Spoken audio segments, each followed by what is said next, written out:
How's it going, everyone? My name is Mr. Boss for the win, and welcome to another episode of some Black Ops 2. In today's video, I'm going to be talking about something pretty cool, a rumor about the Xbox One. I'm playing on the map Rush, one of the new Vengeance map pack DLC maps. Playing with my friend James, we're running around with shotguns, trying to be a pain in the other team's rear, and I think we succeeded. So without further ado, let's get started.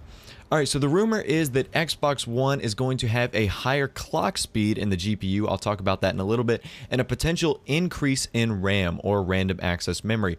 So the Xbox One launch and reveal has been rough for Microsoft on a hardware and public reception side, meaning that Sony kind of beat them up a little bit. So on the hardware side, the PlayStation 3 revealed to have a higher quality RAM, a higher clock speed in the GPU, and just overall better hardware than the Xbox One.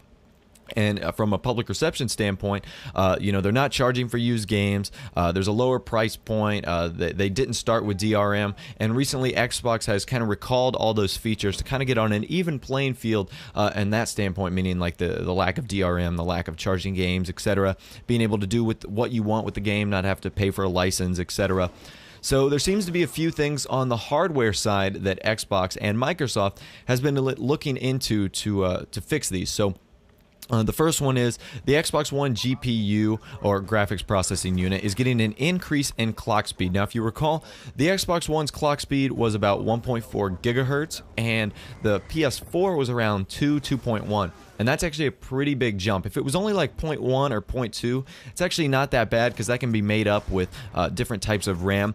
But when you get upwards of 0.8 or 0.9 or even 1 full gigahertz, that is a huge difference and can really slow down your system. So we don't know the specifics of this rumor, whether they will be matching the PlayStation 4 or whether they will be, you know, trying to go above and beyond the PlayStation 4. But anyways, a jump in GPU speed is good. That's what you want because you know, that's going to handle all of your, you know, your graphic works, you know, how the game looks, what textures are rendered, how things are rendered, how quickly they're rendered. One of these things, a good example of this is like if you play a game like Skyrim or Minecraft, depending on your, you know, graphics processing unit or whether you have render settings on a certain way, mountains will like appear randomly or like a building will just appear. But if you have a higher graphics processing unit and a higher clock speed, all those things will appear like they are in real life. Like if you go down the street and look at you know, a building, it's not going to just suddenly appear because you take one step closer to it. It will always be there because obviously it's a building, it's been built, so no big deal.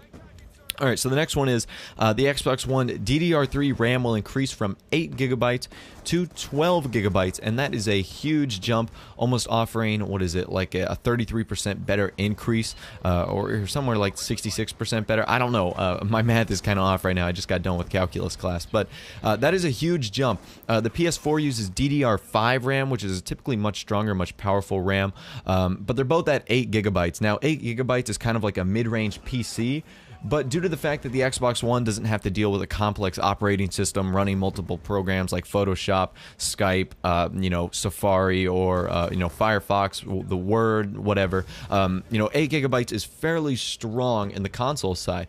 However, if the Xbox One were to increase its RAM to 12 gigabytes, that would be an extreme amount of memory that would allow the Xbox system to do a ton. And DICE came out and said, like, the system that's more powerful will definitely benefit our game. DICE is known for making Battlefields and Bad Companies, and you know, they have like the destructive environment, which obviously takes up a lot of memory and textures, etc. So you know, these are all really good rumors. Even if you're not an Xbox fan or you're not a PlayStation 4 fan, this competition will only better each other, because let's say that the Xbox does increase its RAM to 12 gigabytes, you know that the PlayStation 4 is going to have to respond, because even though it's $100 cheaper, they cannot afford to be 4 gigabytes of RAM out and possibly being at a lower clock speed for their GPU. So this is a good thing.